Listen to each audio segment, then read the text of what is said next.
Every witch burned at the stake was once a goddess worshipped in temples. The woman they called witch and burned alive. She was often a healer, a midwife, a keeper of ancient knowledge that traced back to when women ruled as priestesses and queens. The demons they claimed she served?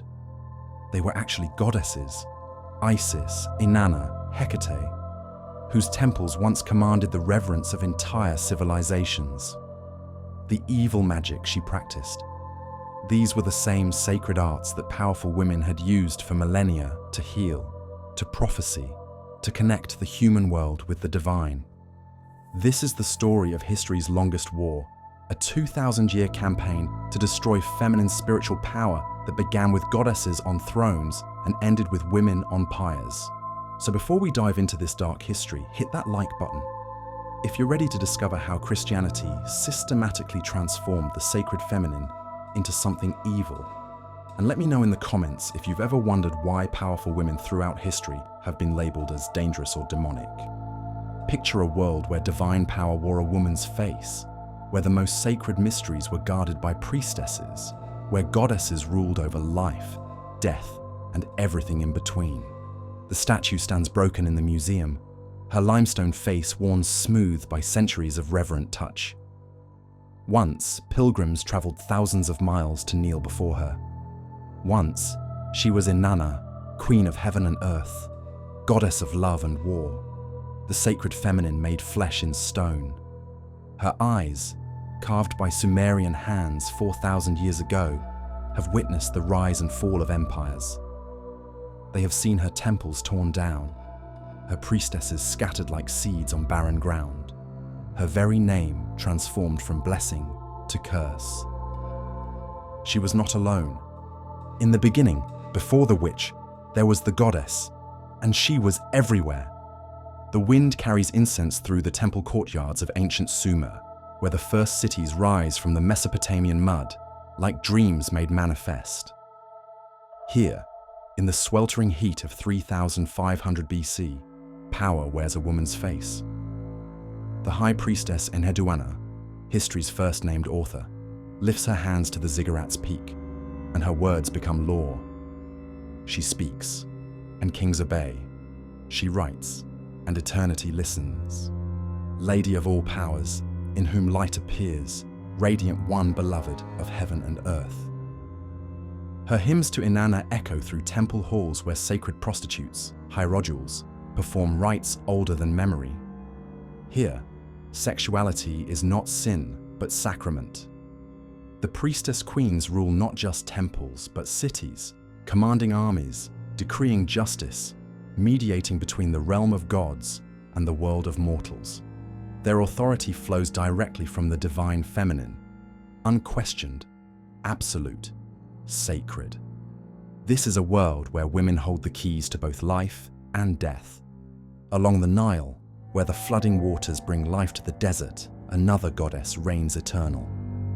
Isis extends her star-covered wings over Egypt for 3 millennia, her priestesses guarding mysteries that kings beg to learn. In the marble halls of her temples at Philae, women dressed in white linen perform healings that draw pilgrims from across the Mediterranean. They read the stars, deliver children, prepare the dead for eternity. Cleopatra herself claims descent from Isis, wearing the goddess's horned crown as divine birthright. The priestesses speak in languages that predate written history. Their knowledge flows like the Nile itself, ancient, life-giving, unstoppable. They hold the secrets of mathematics and medicine, astronomy and agriculture. In their hands rest the tools of civilization itself. But in the marble corridors of Athens, something new stirs. Even here, in the birthplace of philosophy, the feminine divine commands absolute devotion. At Eleusis, the great mysteries unfold in chambers where no man may enter without feminine guidance. Demeter and Persephone preside over rites so sacred that revelation means death.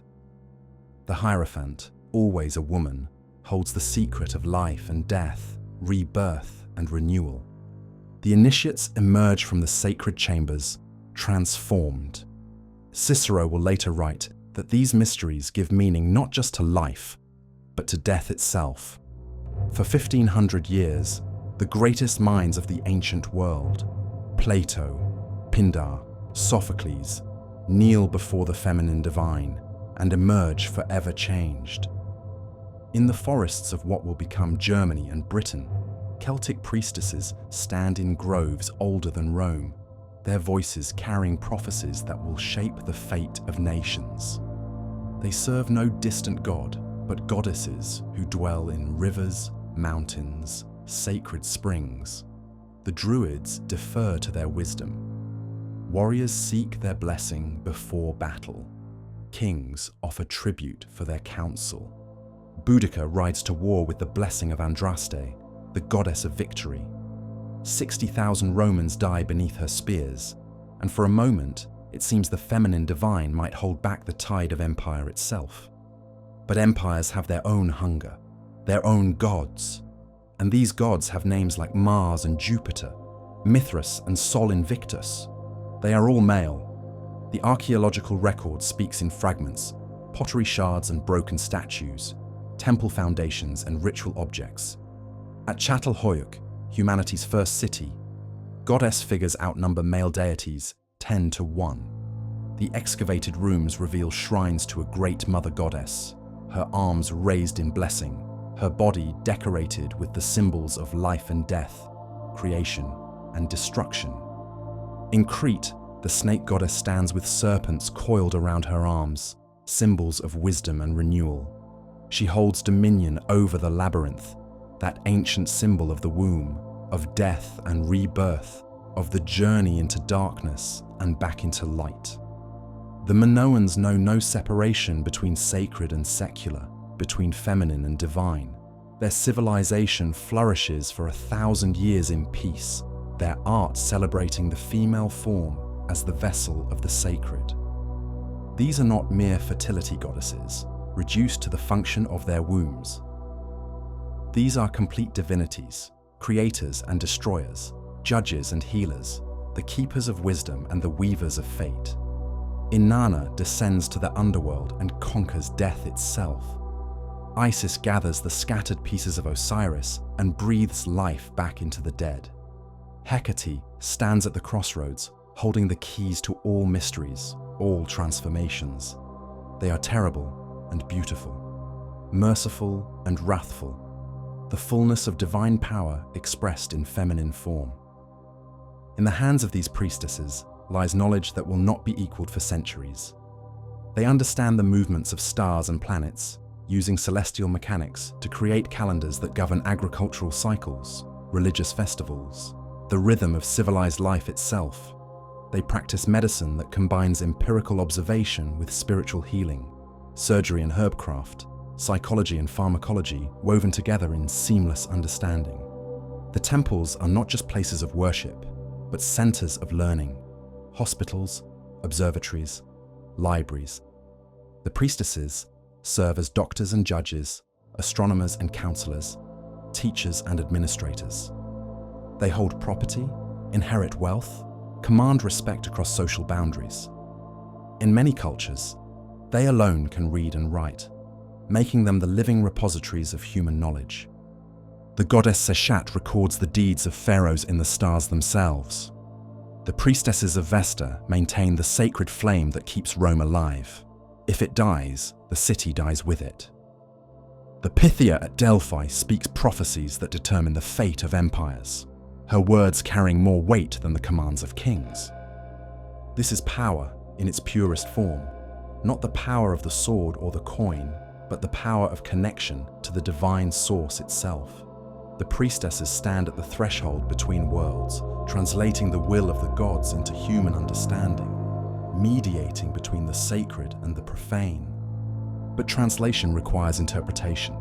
Mediation requires trust, and trust, in the hands of the feminine divine, becomes dangerous to those who would centralize power in their own hands. Across cultures separated by oceans and millennia, the patterns repeat with startling consistency. The goddess appears as the triple figure, maiden, mother, crone, representing the fullness of feminine experience from birth to death. She rules over the moon's cycles, the seasons turning, the eternal wheel of time itself. Her symbols, serpent and dove, owl and cat, cauldron and pentagram, carry meanings older than written language. She is associated with the color red, the red of blood, of birth, of the life force itself flowing through mortal veins. Red ochre marks the graves of Paleolithic burials, the earliest human attempt to ensure rebirth in the afterlife. The goddess bleeds with the moon and brings forth life in blood and water. She is the source and the destination, Alpha and Omega, the womb and the tomb. Her priestesses understand this mystery in their own bodies. They bleed without dying, create life within their flesh, nurture with their milk. They embody the sacred in ways that no male priest can match. Their very existence proves the divine nature of the feminine, making them living goddesses in their own right. But embodied divinity is dangerous to those who would claim exclusive access to the sacred. If the goddess lives in every woman, then every woman carries the potential for power that rivals kings and emperors. If the feminine divine is immediate, accessible, present in the cycles of nature and the rhythms of the body, then hierarchical priesthoods become unnecessary. The seeds of war lie not in the darkness of ignorance, but in the light of this terrible knowledge. By the time of Christ's birth, the tremors have already begun. Roman legions carry more than eagles and swords. They carry the concept of universal empire, of one law, one order, one God ruling all.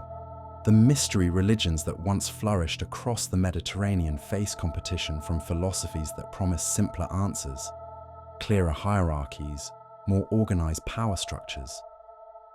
Stoicism teaches that emotion is weakness, that the body is merely a vessel for reason. Neoplatonism places the divine in abstract realms, far removed from the messy realities of blood and birth, sex and death. These philosophies appeal to men who find the feminine mysteries threatening, who prefer their gods distant and their power structures clear. But the goddesses still reign. Isis worship spreads across the Roman Empire, her temples rising in every major city. The mystery cults of Cybele and Attis, Dionysus and the Great Mother, continue to draw initiates. The old ways persist, adapt, evolve. The feminine divine seems eternal, unassailable. In Palestine, a Jewish preacher named Jesus speaks of love and redemption, of a kingdom not of this world. His followers include women, Mary Magdalene, Joanna, Susanna, who travel with him, support his mission, witness his resurrection. For a brief moment, it seems that the new faith might honor the sacred feminine alongside the sacred masculine. But Jesus dies, and his apostles argue. Paul of Tarsus, who never knew the living Christ, begins to write letters that will reshape Christianity for millennia. Women should be silent in churches. They should not teach or hold authority over men. They are the weaker vessel, more easily deceived, the inheritors of Eve's sin. The war has begun, though few recognize it yet. The weapons are not swords, but words. Not armies, but arguments. Not conquest, but conversion. And the first casualty, as always, will be truth. The statue of Inanna stands broken in the museum, her face worn smooth by centuries of reverent touch. But her eyes still hold their ancient knowledge, their terrible wisdom. She remembers when God spoke through women's voices, when the sacred feminine ruled the world. She remembers what was lost. And perhaps, in her limestone silence, she remembers what might yet be found again. The wind shifts, carrying new scents, not incense now, but smoke. The temples are burning, the priestesses scatter. The goddesses themselves prepare for a long exile, a journey into darkness that will last 2,000 years. But goddesses do not die, they only sleep, and sometimes they dream of vengeance. The quill scratches across parchment in the flickering candlelight of a Roman scriptorium. Each stroke of ink reshapes the world. The year is 313 AD, and Emperor Constantine signs his name to the Edict of Milan with the confidence of a man who believes he holds the keys to eternity. Christianity is legal now. The old gods, those who have ruled for millennia, are suddenly optional. But optional gods have a way of becoming forbidden gods. The scribe who copies the edict works by lamplight, his fingers stained with ink that will flow like blood across the ancient world. He does not know he is writing death warrants for goddesses. He does not see the temples that will burn, the priestesses who will flee into exile, the sacred groves that will echo with the sound of axes. He sees only words on parchment, Latin phrases that seem as permanent as marble, as final as bronze. He is wrong about permanence. He is right about finality. Constantine himself kneels in the waters of baptism only on his deathbed, but his conversion echoes through centuries, like a stone dropped in still water. The ripples spread outward, carrying with them the systematic destruction of everything the feminine divine has built. The emperor who once consulted oracles now empowers bishops. The man who wore the crown of Sol Invictus now bows to a god who tolerates no rivals, especially not female ones. In the courts of Byzantium, legal scholars draft new laws with the precision of surgeons. Each clause cuts deeper into the body of the old religion. Temple funding ends. Pagan festivals are banned. The sacred prostitutes who once served Aphrodite and Isis must find new trades or face exile. The priestesses who commanded respect from pharaohs and Caesars find their authority bleeding away like water through cupped hands. The year 380 AD arrives with the force of an earthquake. Emperor Theodosius I proclaims Christianity the official religion of the Roman Empire, and with that single decree transforms every pagan practice from tradition to treason. The Edict of Thessalonica carries the weight of absolute law. All citizens must embrace the faith of the Trinity. Those who refuse face not just spiritual damnation, but legal punishment. The temples fall silent. But silence, in the ancient world, is never truly silent. In the marble halls where Isis once received offerings, architects arrive with hammers and chisels. The goddess statues that have stood for centuries topple with sounds like thunder. Christian mosaics cover pagan frescoes. Crosses replace crescents. The sacred pools where priestesses once performed ritual ablutions fill with rubble and debris. At Philae, the last temple of Isis, the hieroglyphic inscriptions that have recorded divine mysteries for 3 millennia receive their final entry. A priest named Esmet Akhom carves the last hieroglyphs in 394 AD, the ancient script dying with his chisel strokes. The language of the gods becomes a dead language, its meaning locked away like a secret buried in sand. The legal dismantling moves with bureaucratic precision. The Theodosian Code, completed in 438 AD, reads like an instruction manual for cultural genocide. Pagan sacrifice becomes a capital crime. Consulting soothsayers earns exile. Practicing divination by haruspicy or astrology means death. The Code's 16 books catalogue every possible expression of the old faith and prescribe punishment for each. Paganism doesn't die, it is murdered. Clause by clause, law by law. But laws require enforcement, and enforcement requires men willing to carry swords in the name of God. In the forests of Germania, where Celtic priestesses once read omens in the flight of birds, Roman soldiers now arrive with different orders. The sacred groves must be cut down, the stone circles must be toppled, the holy wells must be filled with earth or consecrated to Christian saints. The old gods, they are told, are demons in disguise. In the cathedral schools of the new Christian empire, young monks copy manuscripts with the dedication of scribes who believe they serve eternity. But their copying is selective. The works of Aristotle survive. The poems of Ovid endure. The hymns to Isis and the mysteries of Demeter vanish like smoke on wind.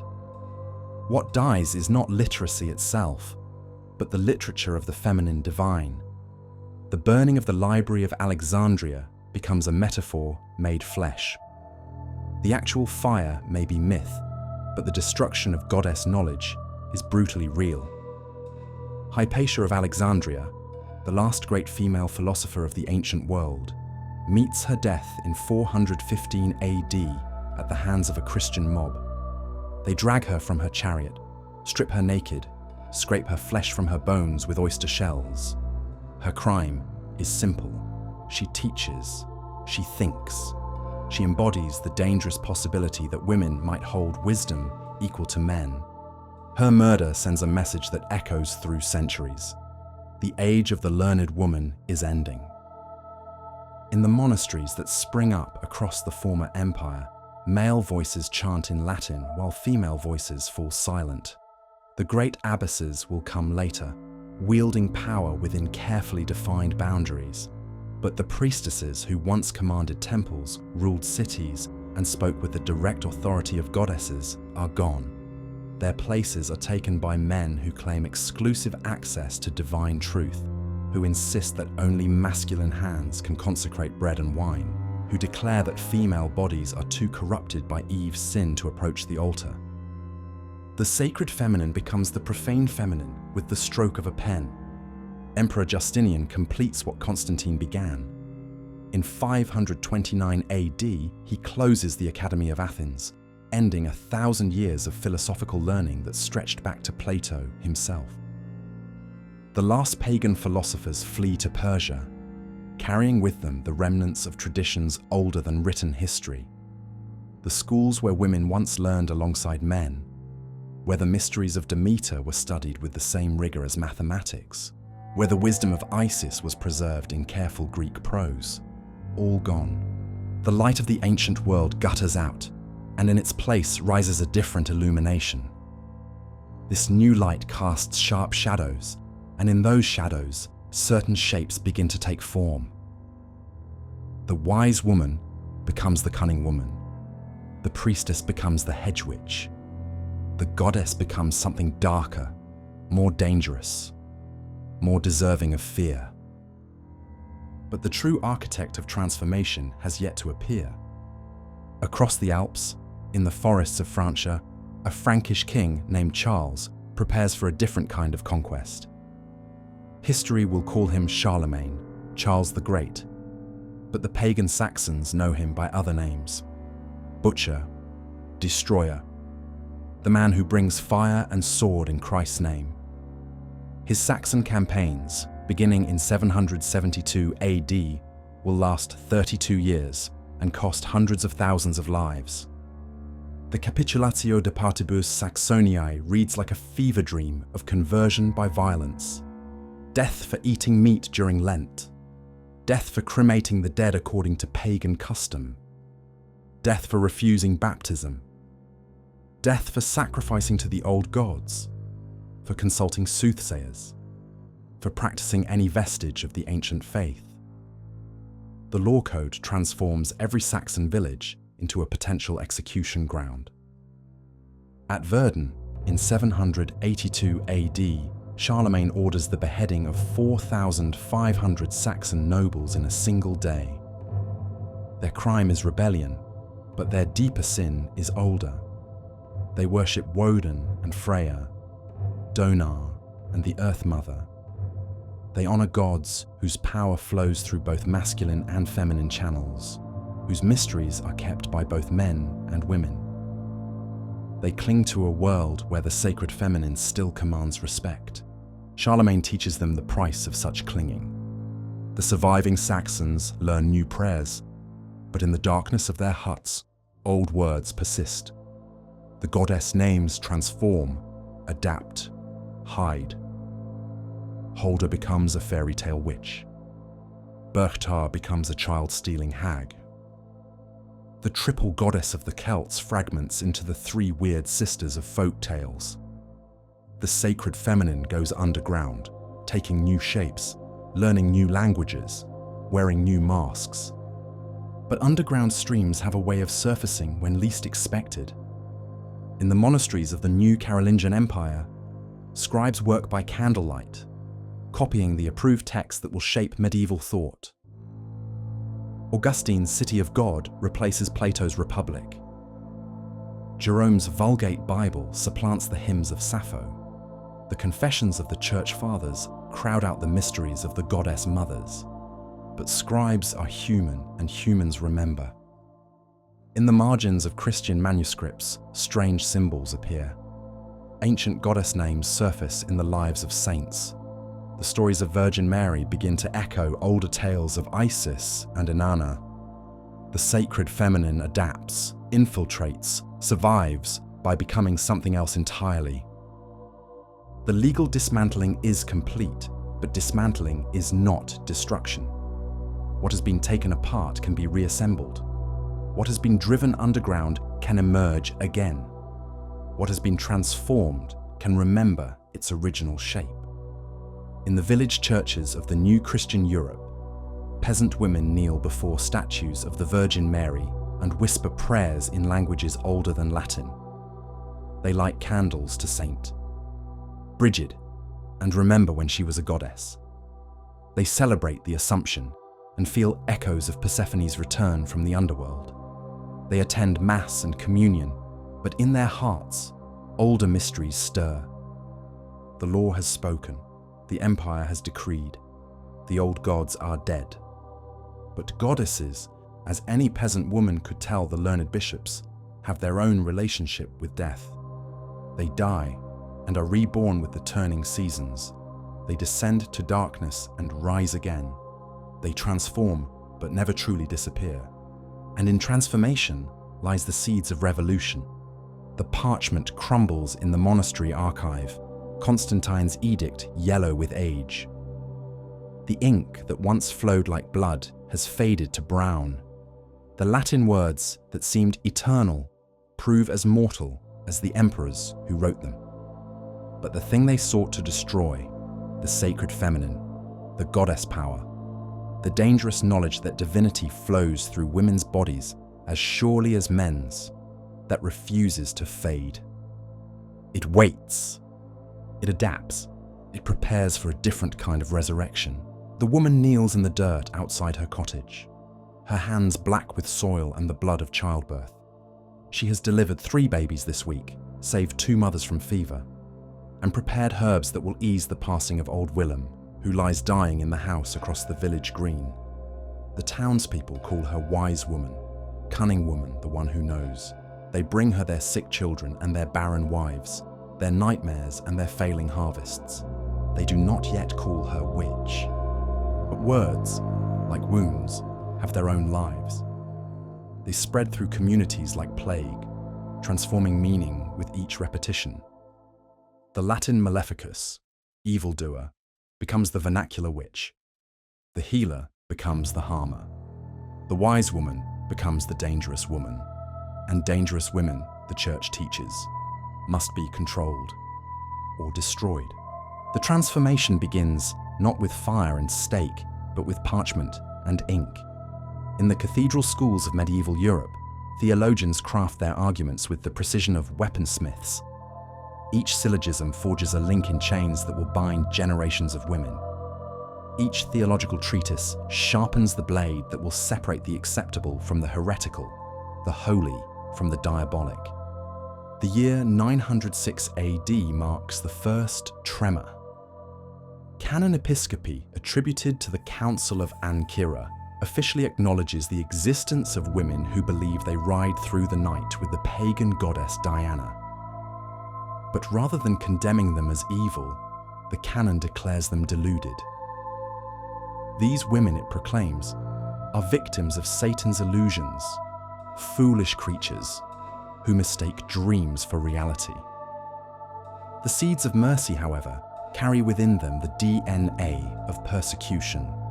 3 centuries pass, the seeds germinate in the fertile darkness of changing times. Europe in 1200 AD bears little resemblance to the world that produced Canon Episcopi. The Crusades have unleashed holy war as Christian doctrine. The Inquisition has perfected the machinery of spiritual surveillance. universities spring up like fortified cities, their scholarly ramparts manned by Dominican and Franciscan friars who wield logic like siege engines. And in this new world, the wise woman begins to look dangerous indeed. The Cathars burn first, their heretical flesh feeding the flames of southern France. Their crime is believing that women can achieve spiritual perfection, equal to men, that the divine light shines as brightly in feminine souls as masculine ones. Pope Innocent III calls for their extermination with the bureaucratic efficiency of a man ordering supplies for an army. 20 years of warfare follow. Cities burn. The troubadour culture that celebrated courtly love and feminine virtue dies in the smoke. The message echoes through every village in Europe. Challenge the masculine monopoly on spiritual authority and face the consequences. Brother Heinrich Kramer stands in the library of his Dominican monastery, surrounded by shelves of carefully catalogued heresies. The year is 1484, and he believes himself chosen by God to complete a great work. His hands shake with palsy, or perhaps with rage, as he opens his writing box and prepares to pen the most influential manual of genocide in human history. He calls it Malleus Maleficarum, the hammer of witches. Kramer knows women.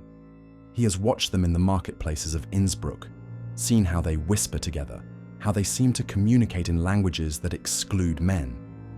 He has observed their monthly cycles, their knowledge of herbs and healing, their troubling tendency to outlive their husbands. He has felt the stirrings in his own flesh when young women kneel for confession, and he has interpreted his lust as evidence of their supernatural seduction. In his fevered imagination, these observations crystallize into theological certainty. Women are more lustful than men, more easily deceived by demons, more likely to traffic with Satan himself. They are, he writes with the authority of revealed truth, the natural allies of hell. The printing press, that revolutionary technology that should have democratized knowledge, becomes the instrument of feminine oppression. The Malleus spreads through Europe like a plague manual, its pages infected with misogyny disguised as scholarly analysis.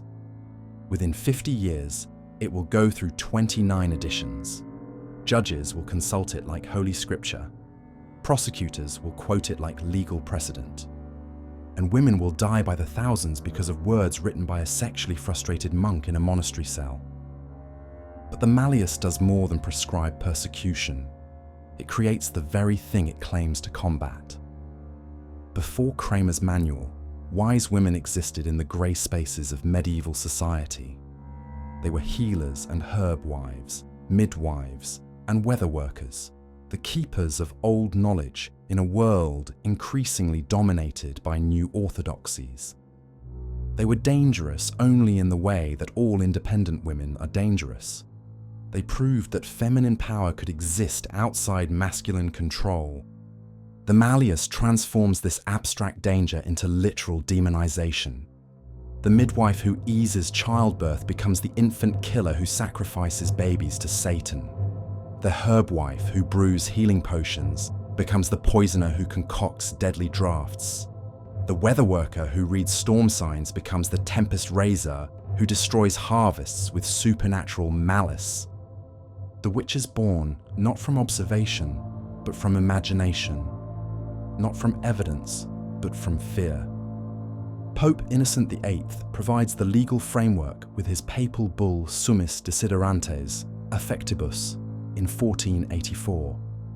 The Latin phrases roll off clerical tongues like incantations. It has indeed lately come to our ears that many persons of both sexes, unmindful of their own salvation and straying from the Catholic faith, have abandoned themselves to devils, incubi and succubi. The bull grants inquisitors Heinrich Kramer and Jacob Sprenger unlimited authority to root out witchcraft in Germany. Local bishops who refuse cooperation face excommunication. Civil authorities who fail to assist face interdict. The papal decree transforms witch hunting from zealous persecution into religious obligation. Every Christian has a duty to identify the witch among them. The legal machinery grinds into motion with the inexorability of a mill wheel. The Carolina Criminal Code of 1532 provides secular courts with standardized procedures for witch trials. The penalties are precise: death by burning for harmful magic, lesser punishments for benevolent witchcraft. But the code's definitions of harm prove infinitely elastic. A failed harvest can be witchcraft. A stillborn calf can be diabolic malice. A husband's impotence can be supernatural curse. The wise woman's traditional healing arts become evidence of her diabolic nature. Her knowledge of herbs proves she brews poisons. Her skill at midwifery demonstrates her access to the blood and bodily fluids required for demon summoning. Her ability to predict weather shows her supernatural alliance with the powers of air and storm.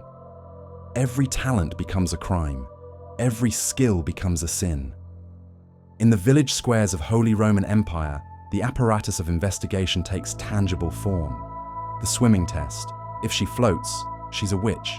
If she drowns, she was innocent. The needle test: witches feel no pain when pricked with blessed pins. The tear test: witches cannot weep true tears. The prayer test: no witch can recite the Lord's Prayer without error. Every test guarantees the desired result.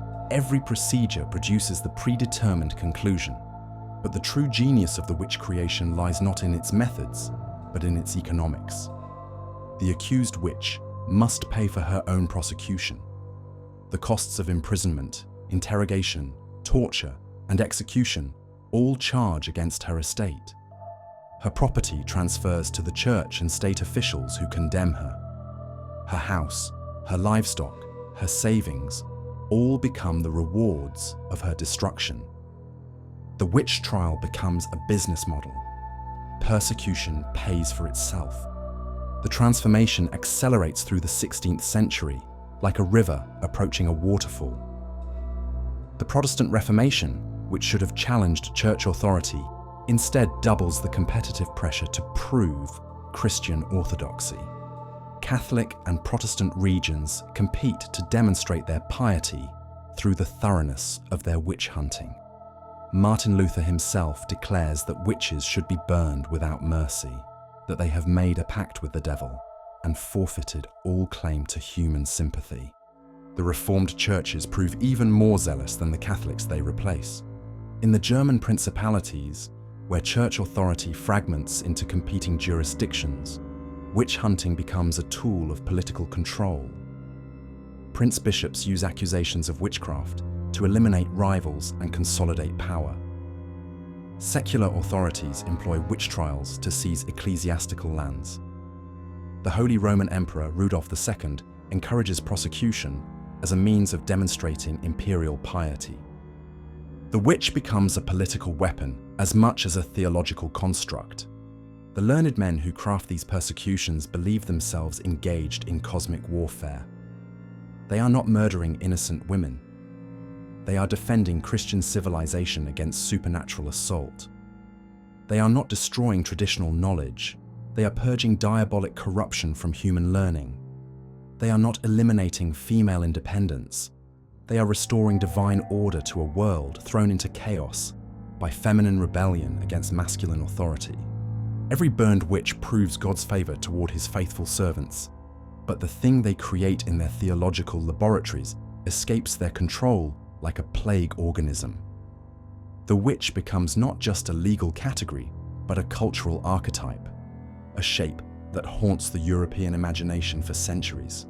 She dwells in forests and ruins, cavorts with demons and familiars, flies through night skies on brooms and distaffs. She represents everything the medieval mind finds most terrifying about feminine power: its independence, its sexuality, its connection to the natural world, its ancient authority. The witch is the shadow self of medieval misogyny, the dark mirror that reflects masculine fears about feminine nature. And like all shadows, she grows longer as the light fails. As the medieval world collapses into early modernity, as plague and famine ravage Europe, as religious wars tear apart the pretense of Christian unity, the witch becomes the explanation for every disaster, the scapegoat for every failure, the enemy against whom the entire social order can unite. The stage is set for the greatest genocide in European history. The witch exists now, not just as accusation, but as reality, not just as fear, but as certainty. She lurks in every village, threatens every harvest, corrupts every birth.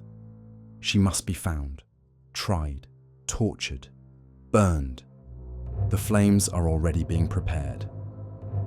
In her cottage outside the village, the wise woman kneels in the dirt, her hands black with soil and the blood of childbirth. The townspeople no longer bring her their sick children, their barren wives, their nightmares and failing harvests. They whisper different words now when they speak her name. They cross themselves when she passes. They remember old stories about women who fly through the night, who dance with demons, who steal the life from newborn babes. They call her witch now, and tomorrow they will call her dead. The flames reach toward heaven like prayers made of smoke and screaming. Anna Goldie burns in the market square of Glarus, Switzerland, her body bound to a stake of good Christian oak, her flesh feeding fires blessed by the parish priest. The year is 1782, the Age of Enlightenment they call it, when reason should triumph over superstition. Yet here she burns, the last woman in Europe to die legally for the crime of witchcraft. The crowd watches in silence, broken only by the crackling of wood and the whispered prayers of women who wonder if they might be next. But Anna's death is an epilogue to a story written in blood across 3 centuries. To understand how the last witch burns in an age of reason, we must return to the beginning of the burning time, when Europe discovered that fire could solve the problem of dangerous women. The first flames rise in the German forests. The year is 1626, and Julius Ector, Prince Bishop of Würzburg, believes himself engaged in holy war. His territory has suffered through plague, famine, and the endless carnage of the 30 Years' War. His people cry out for explanation, for someone to blame, for enemies concrete enough to burn. The Prince Bishop provides all 3. In 7 years, the fires of Würzburg consume more than 900 souls, men, women, children, even Ector's own nephew burns, accused of trafficking with demons. The execution records read like a census of an entire community. Item: a little girl of 7 years who was said to have had carnal knowledge of the devil. Item: a woman who was sister to a cathedral canon. Item: 2 choir boys from the cathedral. Item: the fattest burgher in Würzburg. Item: the leanest. The flames burn away fat and thin alike, young and old, guilty and innocent. Though in the logic of the burning time, innocence becomes impossible to prove and guilt inevitable to discover. The machinery of investigation grinds through Würzburg with the precision of clockwork. The inquisitors arrive with their portable torture devices, the strappado that dislocates shoulders, the leg screws that crush bone, the thumb screws that crack nail and flesh. They bring trained scribes to record confessions, experienced executioners to manage the burnings, efficient accountants to catalogue the seized properties. Each confession names new accomplices. Each accusation spawns fresh arrests. Each burning demands more fuel, both wood and human flesh. The contagion spreads to neighbouring Bamberg, where Prince Bishop Julius Ector's successor, Gottfried Johann Georg Fuchs Dornheim, proves even more zealous in his pursuit of diabolic enemies. The Bamberg trials consume another 600 victims in a decade of systematic slaughter. The Prince Bishop constructs a special prison, the Malefizaus, designed specifically for the processing of witches. Its cells feature amenities unknown in ordinary prisons: a torture chamber decorated with biblical verses, a chapel where the condemned can pray before burning, efficient drains to carry away the blood of interrogation. The architecture of persecution achieves perfect functionality, but it is the smaller trials that reveal the true horror of the burning time.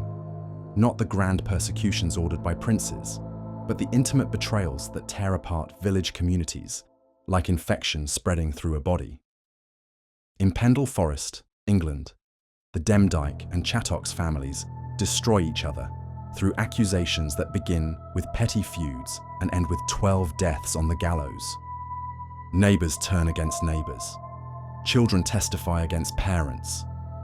Husbands denounce wives. The witch trial becomes a weapon that anyone can wield against anyone else.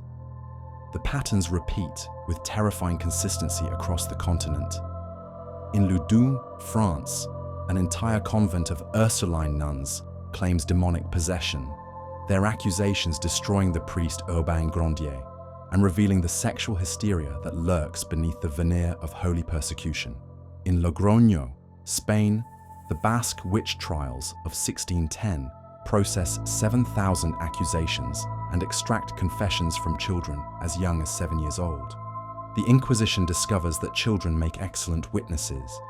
They are impressionable, eager to please authority, and their testimony carries the presumption of innocence that makes their accusations irrefutable. The techniques of torture become a diabolic science unto themselves. The strappado hoists victims by their bound wrists until shoulders dislocate with sounds like breaking branches. The Spanish boot crushes legs bone by bone until victims confess to anything their torturers suggest. Sleep deprivation keeps prisoners conscious for days until reality blurs into hallucination and they genuinely believe they have attended Sabbaths, flown through night skies, copulated with demons. The tortured mind will confess to impossibilities rather than endure another moment of agony.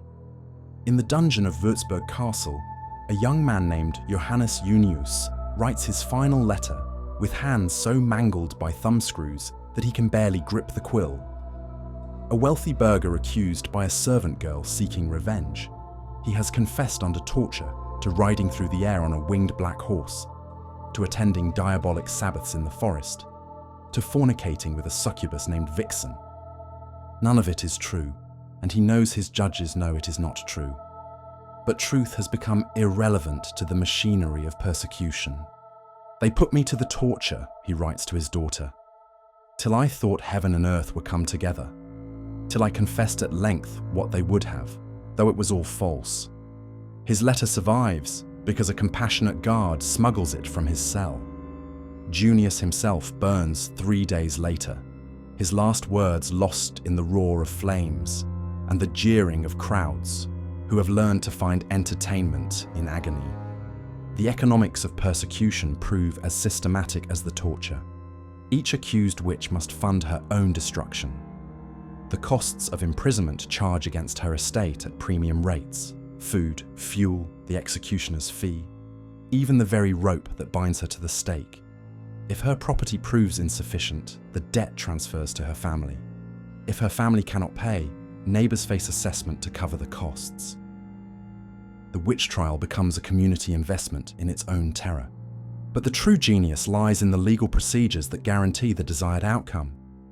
The accused cannot have legal counsel. Lawyers might be contaminated by association with diabolic clients. She cannot face her accusers. Witches might cast spells to silence their victims. She cannot call witnesses in her defense. Who would testify for the devil's bride? She cannot appeal her conviction. Higher courts lack jurisdiction over supernatural crimes. Every legal protection that might save the innocent is stripped away by theological necessity. The demographics of persecution reveal the deeper pattern. 80% of victims are women, and those women cluster in specific categories that threaten masculine authority. Widows who have inherited property, midwives who possess medical knowledge, herbalists who compete with university-trained physicians, single women who live independently of male control. The burning time eliminates 2 centuries' worth of inconvenient women. In Salem, Massachusetts, the pattern repeats with colonial variations. Bridget Bishop dies first, a twice-widowed tavern keeper who wears red bodices and allows games of cards in her establishment. Her independence marks her for destruction. Susanna Martin follows, a widow who walks to court with such confident bearing that spectators interpret her composure as evidence of diabolic pride. Sarah Good burns as a beggar woman whose poverty makes her vulnerable to any accusation. 20 die in Salem, but their deaths echo across the Atlantic to remind European authorities that the witch fire still burns bright in the New World. The Continental trials continue their grisly harvest through the 17th century. In Fulda, Prince Abbot Balthasar von Dernbach orchestrates the execution of 700 victims in his attempt to enforce Catholic orthodoxy on his territories. In Ellwangen, hundreds more burn under the direction of Julius Echter von Mespelbrunn. In the Rhineland, entire villages disappear into the flames as accusations spread like wildfire through communities already ravaged by war, plague, and famine. The witch becomes the explanation for every disaster, the cause of every misfortune, the enemy that unites communities in their fear and hatred. But mass hysteria operates by its own logic, consuming accusers as readily as accused. In Würzburg, the nephew of Prince Bishop Julius Echter burns alongside common peasants. In Bamberg, the Prince Bishop's own secretary dies in the flames. Children turn against parents, servants against masters, wives against husbands. The machinery of persecution develops its own appetite, demanding fresh fuel regardless of social position or political connection. The witch fire burns upward as readily as it burns down. By 1650, the flames begin to sputter and die, not from mercy or enlightenment, but from simple exhaustion. The most vulnerable women are already dead. The property seizures have enriched authorities beyond their wildest avarice. The communities that once demanded scapegoats have learned to fear the machinery of accusation that might turn on anyone at any moment. The witch trials end not because of changing beliefs about magic, but because of changing calculations about risk. Friedrich Spey, a Jesuit priest who served as confessor to condemned witches, publishes his Cautio Criminalis in 1631, a devastating critique of trial procedures that reveals the torture-induced nature of all confessions. Johann Weyer argues that accused witches suffer from mental illness rather than diabolic possession. Reginald Scott demonstrates the fraud underlying accusations of supernatural powers. Reason begins its slow assault on the fortress of superstition, but it must climb over mountains of charred bones to reach its target. The last executions flicker out across Europe, like candles guttering in dawn light. Anna Goldie burns in Switzerland in 1782, her death marking the official end of the legal persecution. But the damage spreads far beyond the statistics of execution. An estimated 60,000 people die in the European witch trials, roughly 50,000 of them women.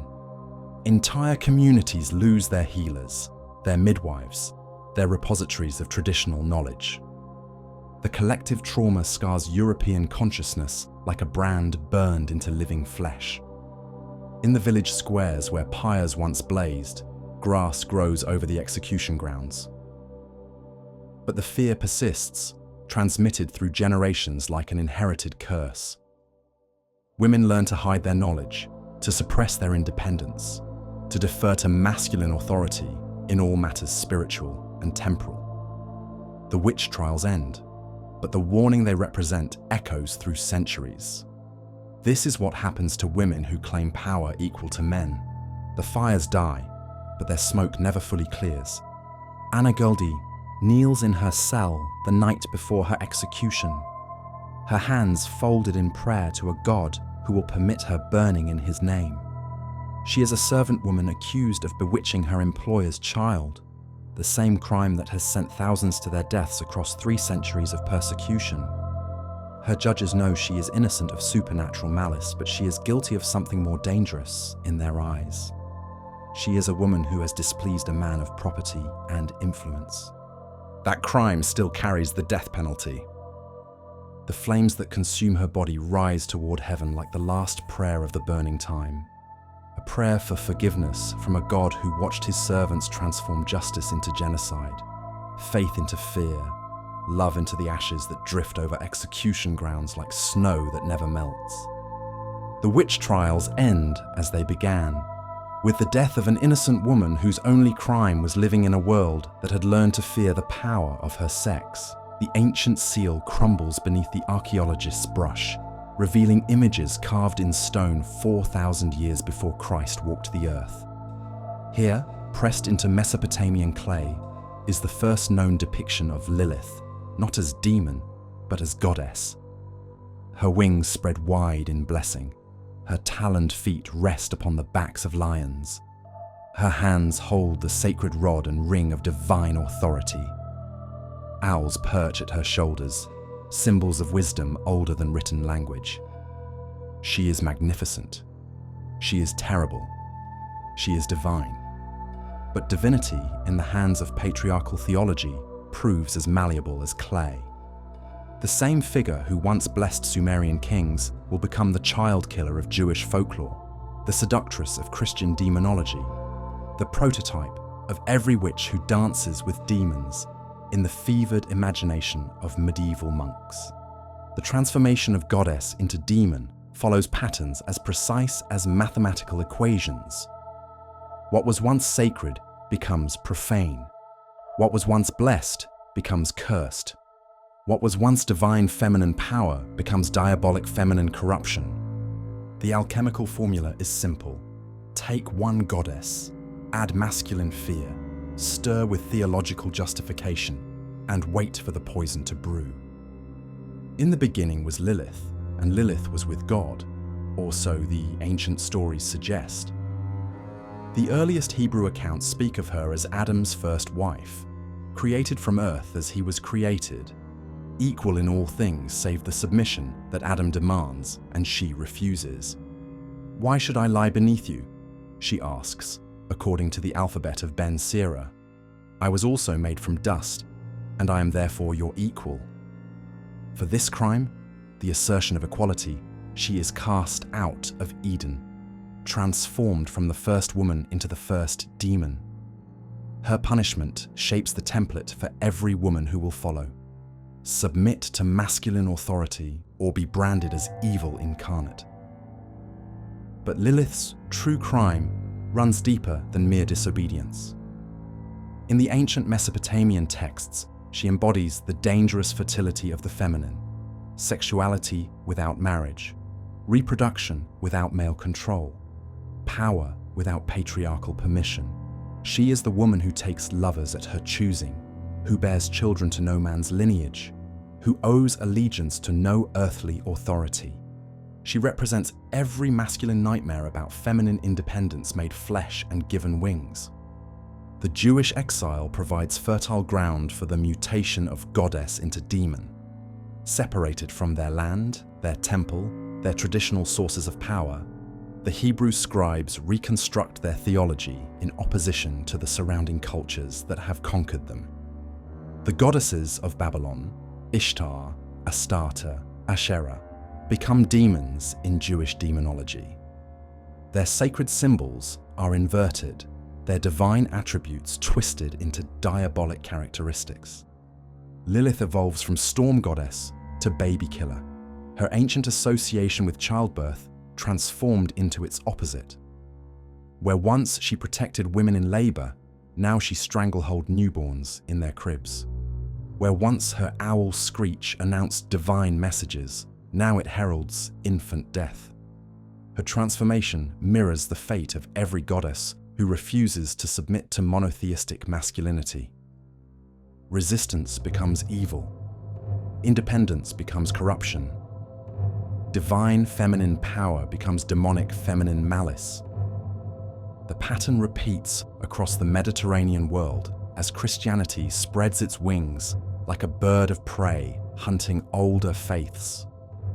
Hecate, the triple goddess who guards crossroads and holds the keys to all mysteries, becomes the queen of hell in Christian demonology.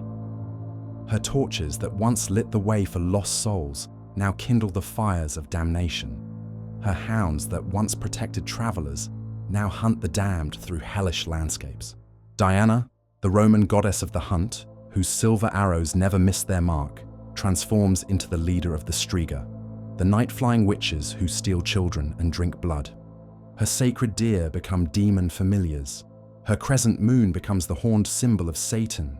Her lunar festivals become the diabolic Sabbaths where witches gather to worship evil.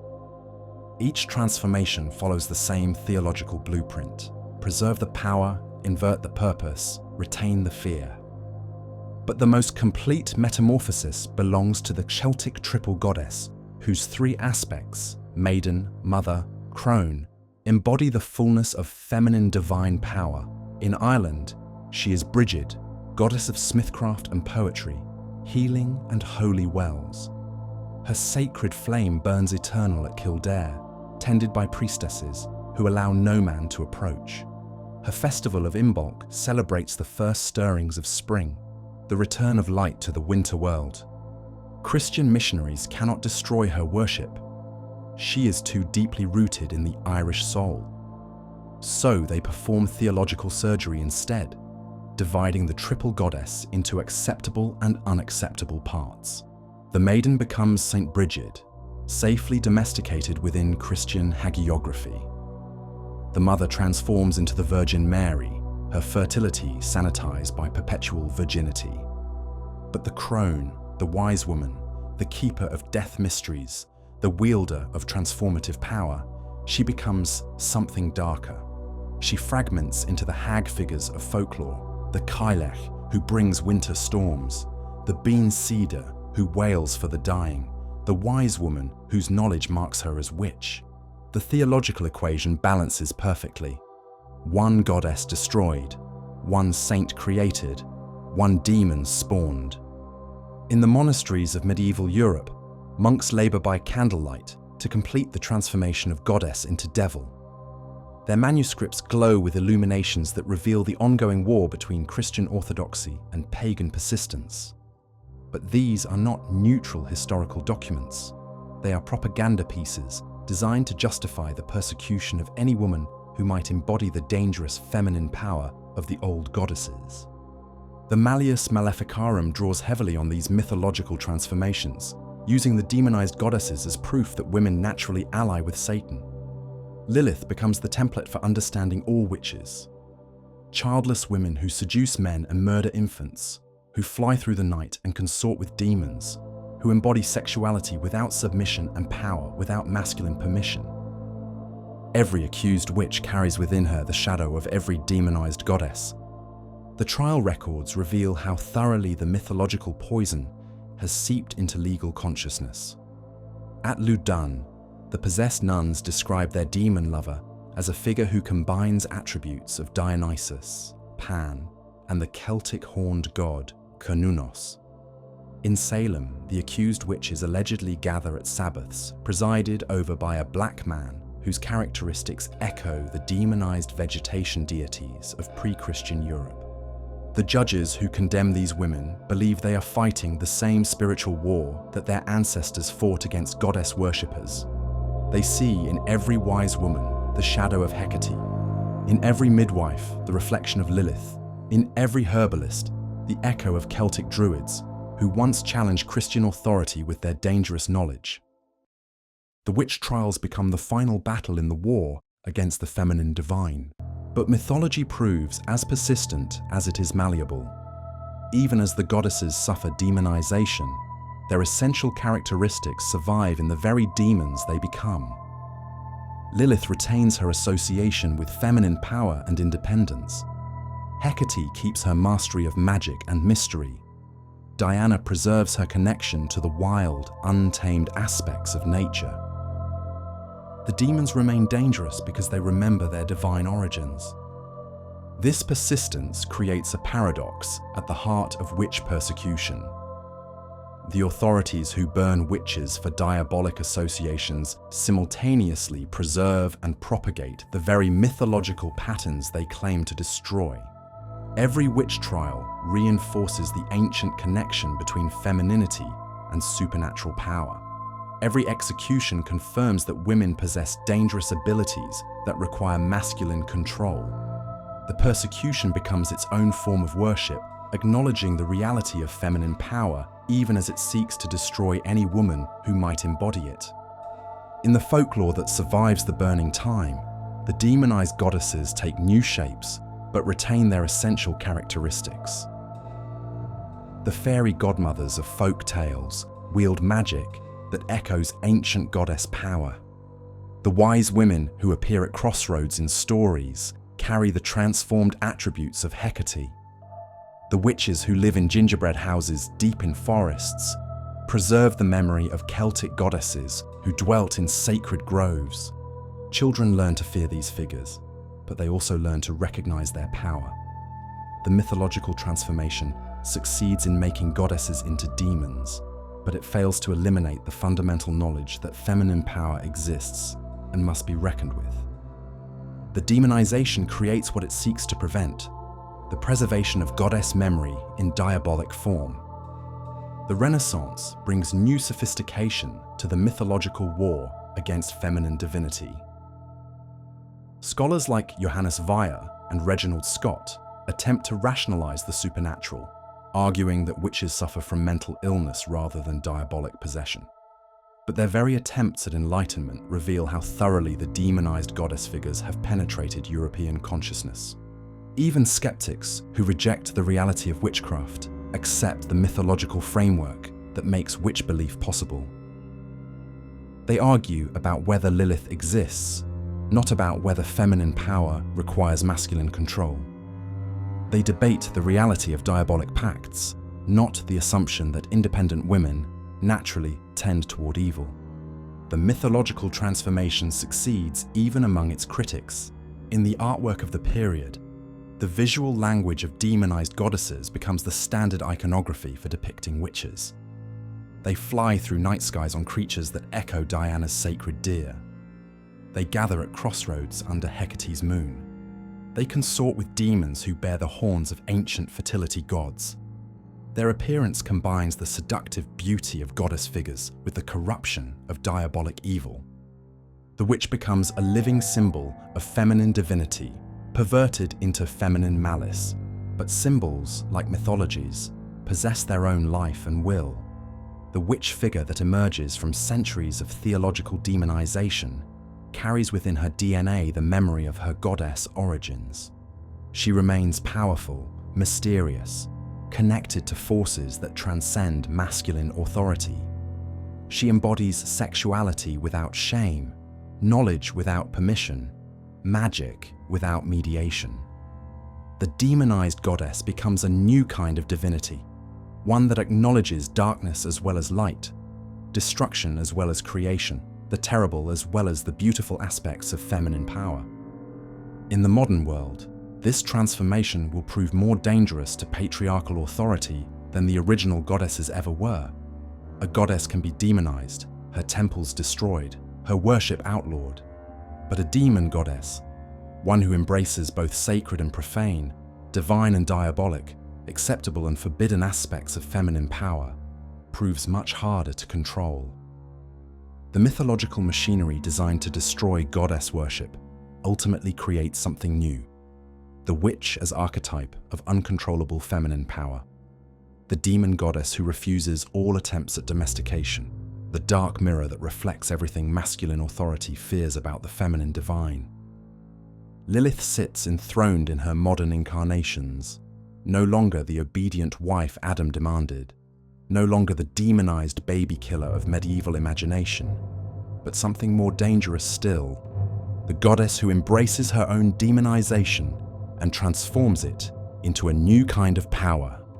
She laughs with the voice of every woman who has ever been called witch, and her laughter echoes through time like the sound of chains breaking in the darkness. The ancient seal crumbles beneath the archaeologist's brush, but the figure it reveals proves indestructible. She has survived 4 millennia of demonization, persecution, and mythological warfare. She has been transformed from goddess to demon to witch to archetype, but she has never been destroyed. She waits in the shadows of every story told about dangerous women. She whispers in the dreams of every girl who learns that her power marks her as potentially evil. She stands at every crossroads where women must choose between safety and authenticity, submission and independence, acceptance and transformation. The mythology that sought to destroy her has made her eternal. The demonization that aimed to diminish her has amplified her voice across centuries. The theological warfare that tried to erase feminine divinity has preserved it in the most dangerous form possible, as the truth about feminine power that no amount of masculine authority can fully suppress. The goddess has become the demon has become the witch, and the witch, in ways her creators never intended, has become divine again. The statue stands in the cathedral shadows, her face carved from medieval stone, her hands clasped in eternal prayer. The faithful kneel before her, lighting candles and whispering supplications in a dozen languages. They call her Our Lady of Montserrat, the Black Madonna who grants miracles to the desperate and hope to the hopeless. But her dark face and midnight robes carry older memories, older names whispered in tongues that predate Latin prayers. She is Isis in Christian clothing. She is the goddess who learned to hide in plain sight. The persecution of witches may have filled graveyards across Europe, but it could not kill what lived in the human soul. The sacred feminine did not die in the flames. It adapted, transformed, went underground. It learned new languages, wore new masks, found new sanctuaries in the very institutions that sought its destruction. Like seeds buried beneath winter snow, the goddess power waited for spring. And sometimes, in the darkest hours of persecution, it bloomed in the most unexpected places. In the villages of medieval Europe, where the smoke of burning witches still drifts through the memory of stones, the wise women do not disappear, they evolve. The midwife who once openly invoked Diana during childbirth now murmurs prayers to Saint Margaret, the patron of women in labor. But her hands move in the same ancient patterns, and her herbs carry the same healing power that once belonged to the goddess. The Christian veneer protects practices older than Christ himself. The cunning folk, those who walk the knife edge between healing and heresy, develop their own complex theology of survival. They serve God and Christ in their public words, but their private practices draw from wells deeper than Christian teaching. They divine with cards that carry the symbols of the tarot's major arcana, each image encoding mysteries that stretch back to Egyptian temples and Gnostic schools. They read palms according to principles borrowed from astrology, that forbidden science that maps divine will in stellar movements. Their greatest protection lies in their utility. A village may whisper that old Margaret knows too much, sees too clearly, walks too close to the edge of forbidden knowledge. But when children sicken with fever, when cattle fall prey to murrain, when harvests fail and marriages prove barren, then that same village comes knocking at Margaret's door, coins in hand and desperate prayers on lips. Need trumps fear when survival hangs in the balance. The Beguines represent perhaps the most successful form of organized resistance to the masculine monopoly on spiritual authority. These communities of women, neither married nor cloistered nuns, create spaces where feminine religious experience can flourish outside patriarchal control. In their houses, scattered across the Low Countries and Germany, they maintain traditions of mystical contemplation, herbal healing, and textile crafts that preserve older forms of women's knowledge. Marguerite Porete burns in Paris in 1310 for writing The Mirror of Simple Souls, a mystical text that dares to suggest direct communion between the soul and divine love without clerical mediation. Her death sends a message that echoes through every béguinage: stay within acceptable bounds, or face the flames. But her book survives, copied in secret by women who recognize in her words the ancient truth that the divine feminine needs no masculine interpreter. The Beguines learn to speak in code, to hide their deepest mystical insights behind language carefully crafted to avoid heresy charges.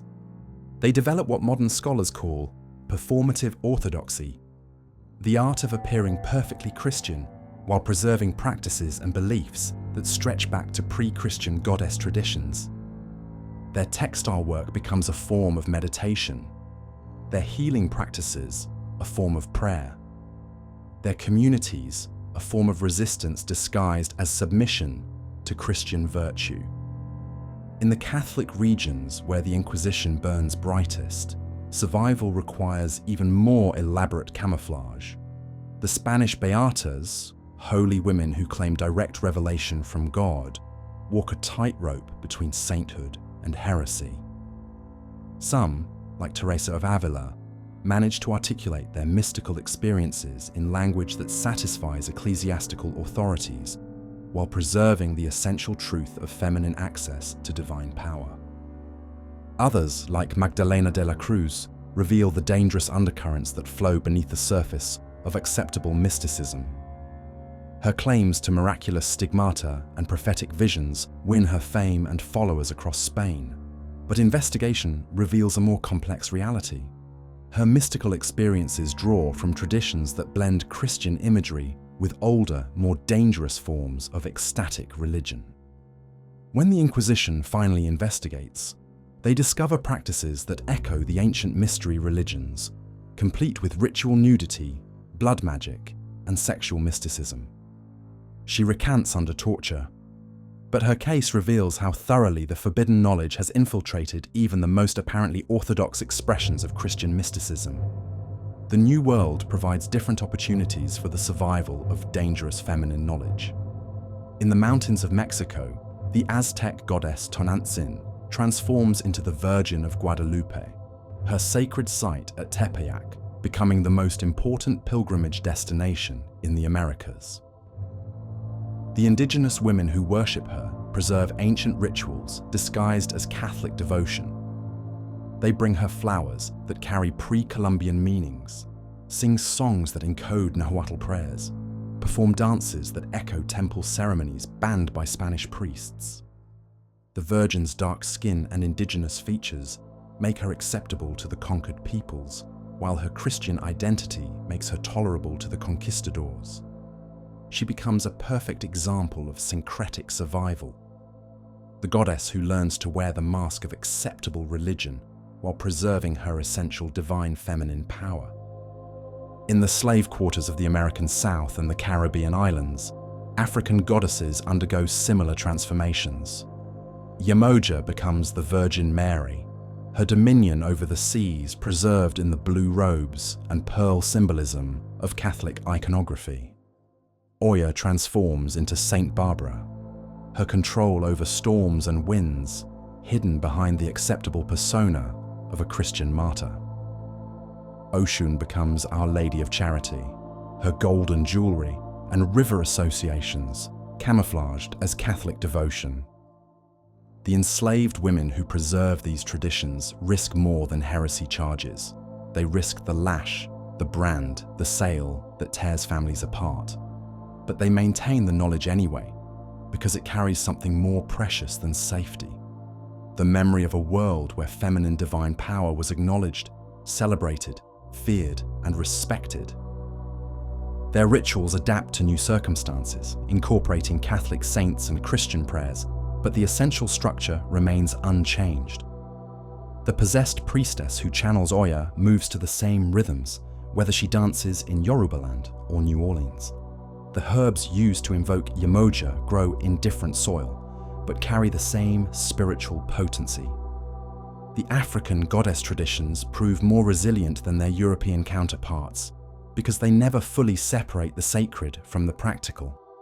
Healing and magic, religion and survival, devotion and resistance, all flow together in practices that serve immediate human needs while preserving eternal spiritual truths.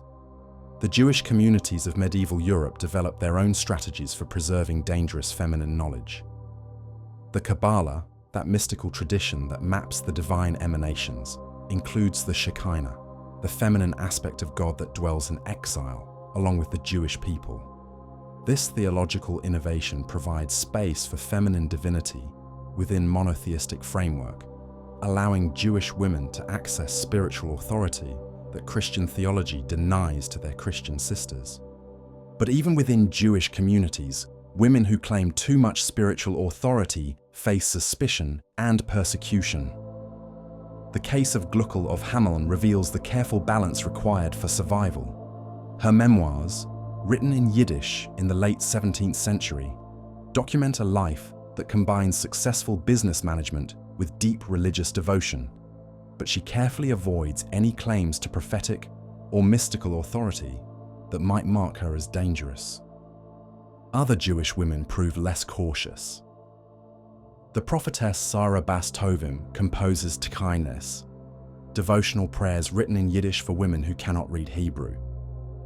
Her prayers invoke the biblical matriarchs as intercessors and protectors, creating a feminine spiritual lineage that parallels but never directly challenges masculine rabbinical authority. When accusations of witchcraft arise in Jewish communities, they often target women who have claimed this kind of spiritual authority for themselves or others. The survival strategies develop their own internal logic over time. What begins as desperate camouflage evolves into sophisticated theological systems that preserve essential truths while avoiding persecution. The Black Madonna becomes not just a disguised goddess, but a new form of divine feminine that acknowledges both Christian and pre-Christian spiritual realities. The cunning folk develop what anthropologists call dual consciousness, the ability to function within Christian communities while maintaining access to older, more dangerous forms of knowledge. They attend Mass on Sunday and read the stars on Monday, confess their sins to priests and cast spells for neighbors, pray to Christ for salvation and invoke ancient gods for practical magic.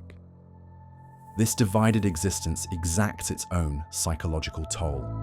The wise woman who must constantly monitor her words, censor her thoughts, and hide her deepest spiritual convictions lives in a state of perpetual tension.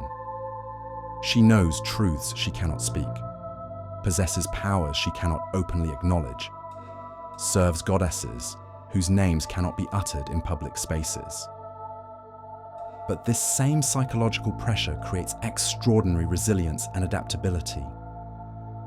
The hidden practitioners develop skills that openly practicing priestesses never needed: the ability to read social situations with supernatural accuracy, to communicate complex ideas through gesture and symbol, to preserve vast bodies of knowledge without written records, to build communities of trust in environments of mutual suspicion.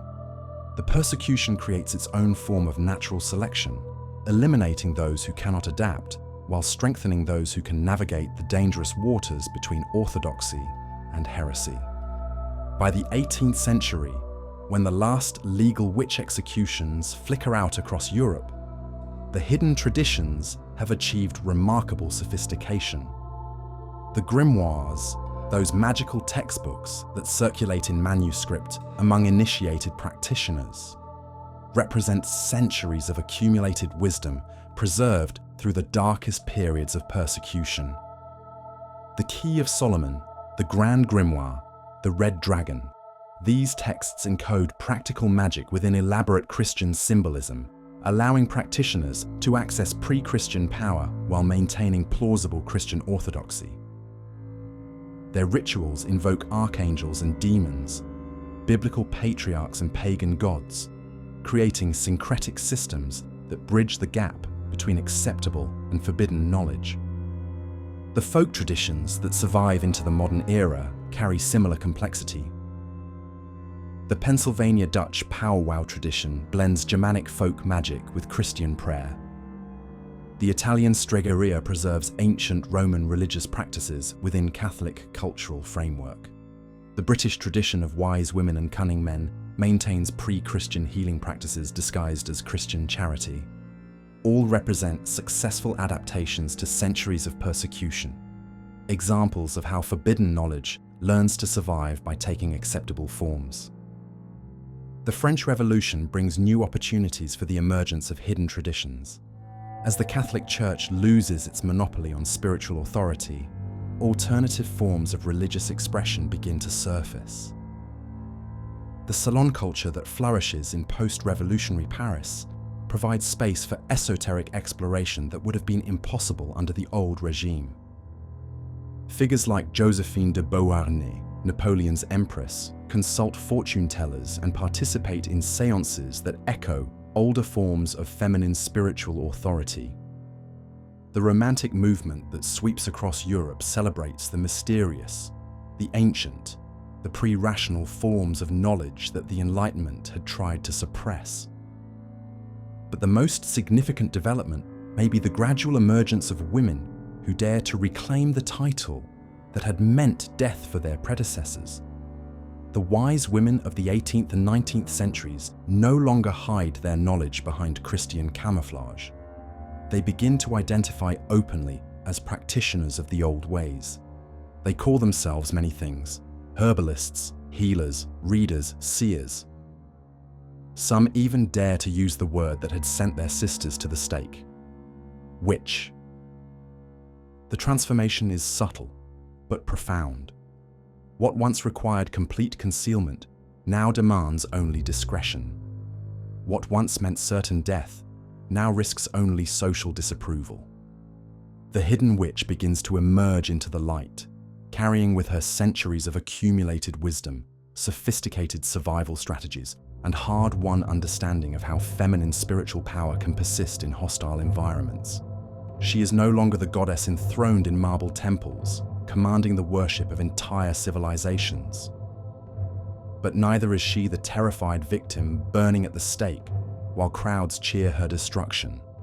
She is something new, the witch who has learned to survive, to adapt, to preserve essential truths while navigating changing historical circumstances.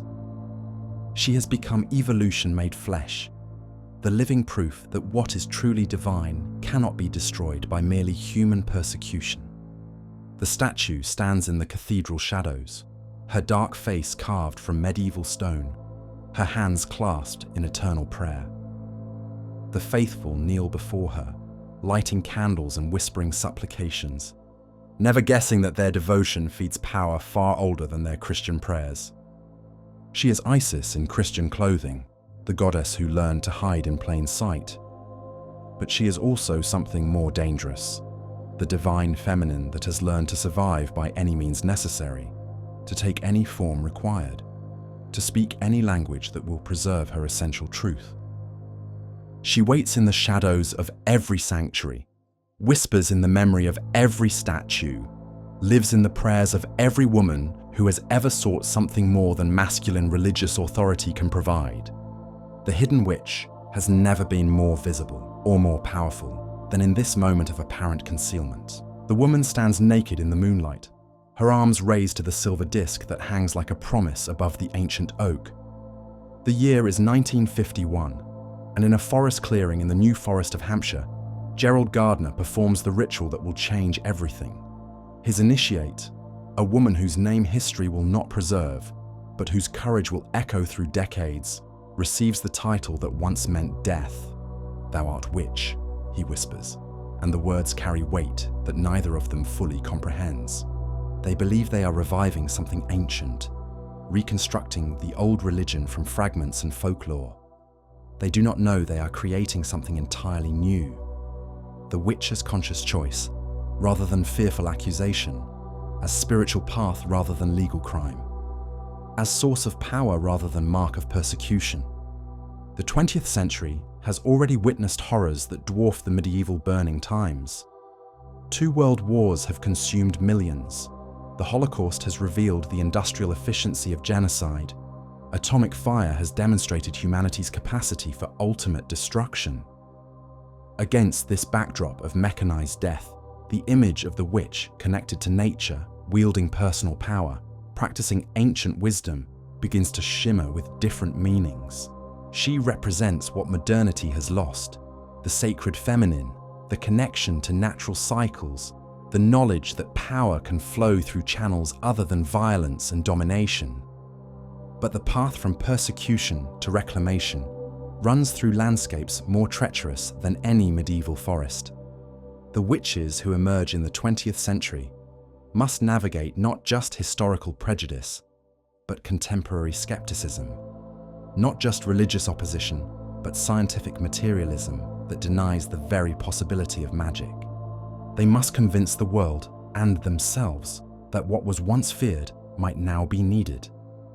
Margaret Murray publishes The Witch Cult in Western Europe in 1921, and her words fall like sparks on tinder already prepared for burning.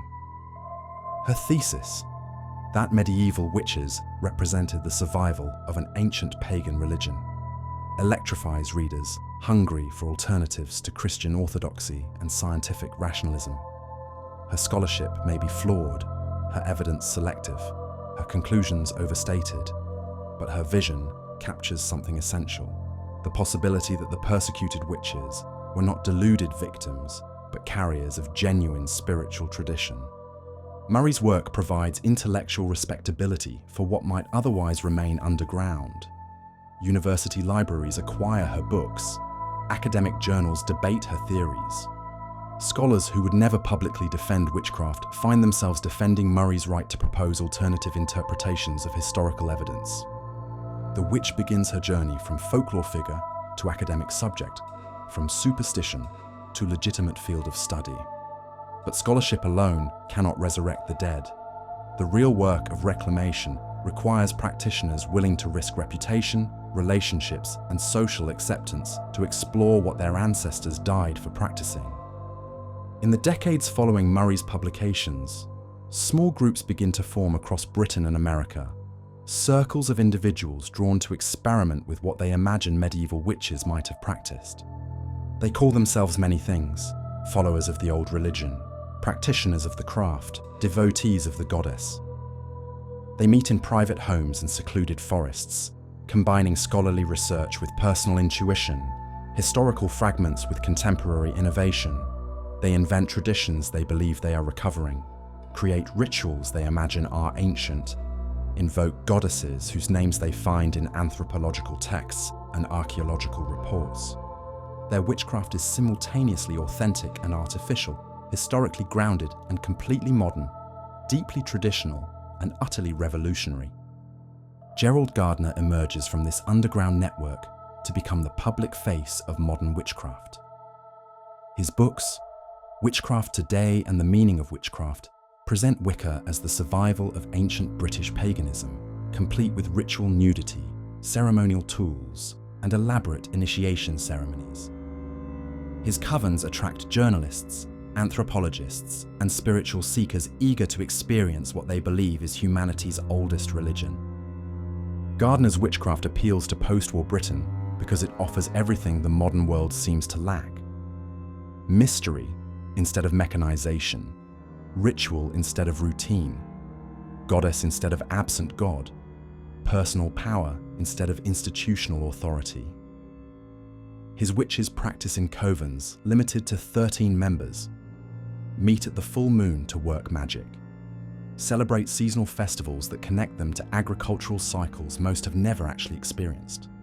They create a religion perfectly suited to people who feel disconnected from both traditional Christianity and modern secularism. But Gardner's Wicca carries within its DNA the limitations of its creator's vision. His witchcraft remains bound by the gender assumptions of 1950s Britain. The high priestess may lead the circle, but she still needs a high priest to complete the magical polarity. Women may embody the goddess, but they do so within ritual frameworks created by masculine imagination. The feminine divine returns, but safely contained within systems that reassure rather than challenge conventional gender roles. The real revolution waits for women who will claim the witch title without masculine permission or mediation. The 1960s arrive like a storm system moving across a landscape already charged with electrical potential. The civil rights movement challenges racial hierarchies. The anti-war movement questions governmental authority. The sexual revolution overthrows Victorian morality. In this climate of revolutionary change, the women's liberation movement begins to examine every aspect of patriarchal culture, including religion. And in religion, they discover the witch trials.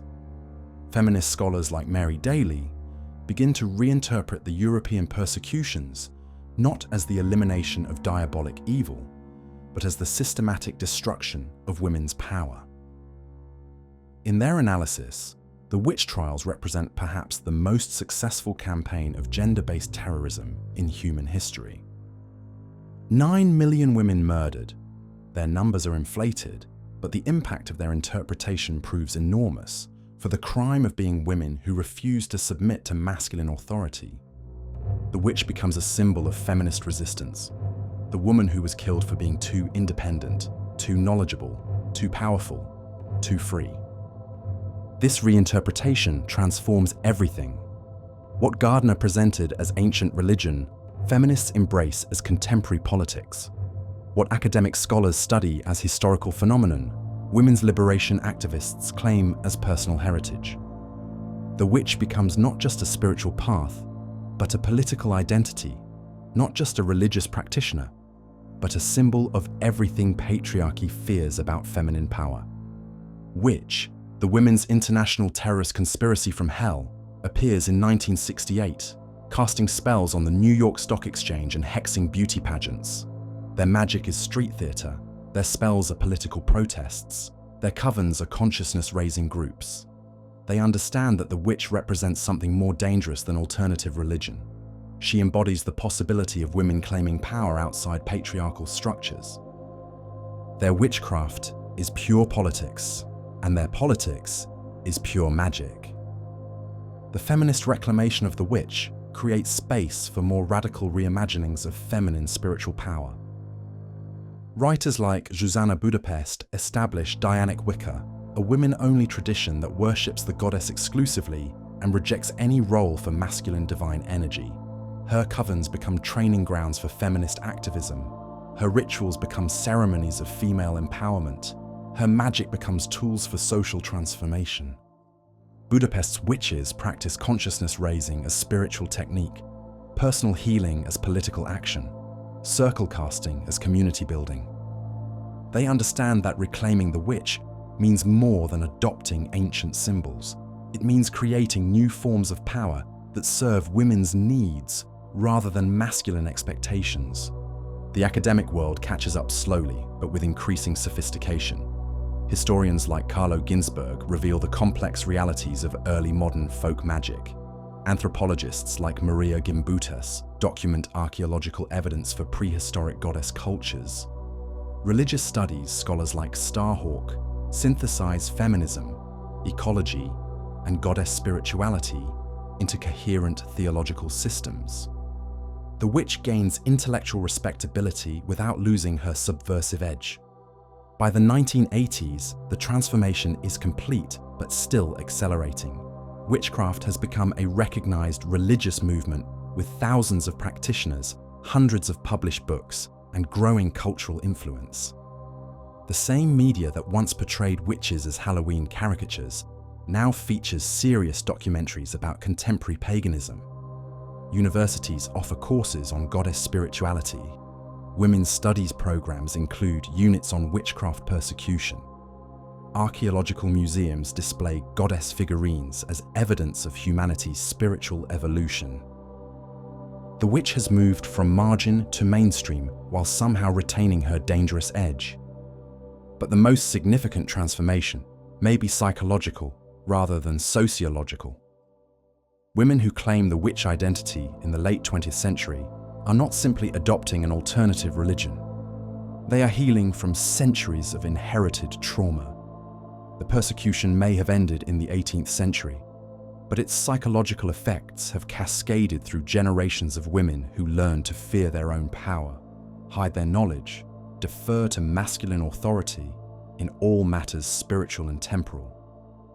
The modern witch represents the woman who refuses this inherited limitation. She studies herbalism without apology, practices astrology without shame, claims psychic abilities without fear. She trusts her intuition over external authority, values her body's wisdom over masculine theology, honors her connection to natural cycles over industrial schedules. She becomes living proof that feminine power not only survived the burning times, but emerged stronger, more conscious, more deliberate in its expression. The internet age amplifies every aspect of the witch reclamation. Online communities connect solitary practitioners across continents. Digital libraries preserve grimoires and historical documents. Social media platforms spread goddess imagery, and witchcraft information to millions of users. Young women discover they can learn tarot through YouTube videos, purchase spell supplies on Amazon, join covens through Facebook groups. The witch becomes accessible to any woman with internet connection and credit card. But accessibility brings its own challenges.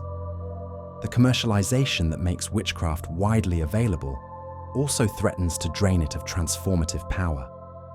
Mass-produced altar supplies replace handcrafted tools. Best-selling spellbooks substitute for personal intuition. Instagram witches compete for followers rather than seeking genuine spiritual development. The witch risks becoming consumer identity rather than spiritual path, aesthetic choice rather than political commitment, entertainment rather than empowerment. The response comes from within the movement itself. Writers like Bell Hooks and Gloria Anzaldúa explore how women of color experience goddess spirituality differently from white practitioners. Indigenous activists challenge the appropriation of Native American practices by New Age witches. Working-class practitioners critique the middle-class assumptions embedded in much contemporary paganism. The witch discovers she must grapple with her own privilege and power, confront her own capacity for oppression, examine her own relationship to the systems she claims to resist. This internal criticism strengthens rather than weakens the movement.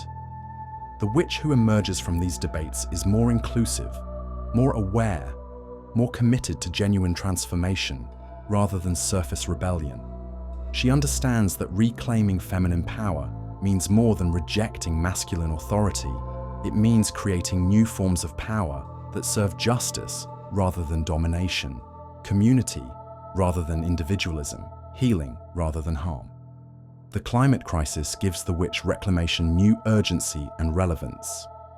As industrial civilization reveals its capacity for planetary destruction, the witch's connection to natural cycles, seasonal rhythms, and ecological wisdom gains prophetic significance.